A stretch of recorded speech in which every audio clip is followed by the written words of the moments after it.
Hi all, ఇది చాలా important message. ఎందుకంటే ఇది వాట్సాప్ స్టేటస్ ఇన్కమ్ కు సంబంధించిన మెసేజ్.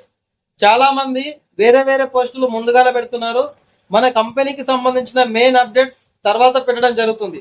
మీకు పదే పదే చెప్పడం జరుగుతుంది, గ్రూప్ లో కూడా చెప్పడం జరుగుతుంది. మన కంపెనీలో ఏదైతే ఫస్ట్ క్లిక్ చేయగానే మన కంపెనీ పోస్ట్ కనబడుతుందో, మన కంపెనీ పోస్టులు 10 అయిన తర్వాతనే మీకు ఇష్టమైన పోస్టులు పెట్టుకోండి.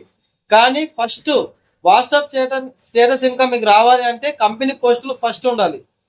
సెకండ్ ఏంటంటే మన కంపెనీ 4 మొబైల్ నంబర్లు మీ మొబైల్లో సేవ్ ఉండాలి. మీ నెంబర్ ఈ 4 మొబైల్ నంబర్లకు మీరు ఫార్వర్డ్ చేయండి, ఈ నెంబర్ సేవ్ చేసుకోమని. ఓకే, ప్రతి ఒక్కరు దీన్ని ఖచ్చితంగా పాటించండి. ప్రతి ఒక్కరు daily WhatsApp status income miss కాకుండా చూసుకోండి. వాట్సాప్ స్టేటస్ ఇన్కమ్ ఒక్కరోజు రాకపోయినా కంపెనీకి రిపోర్ట్ చేయండి. Thank you all, thank you very much.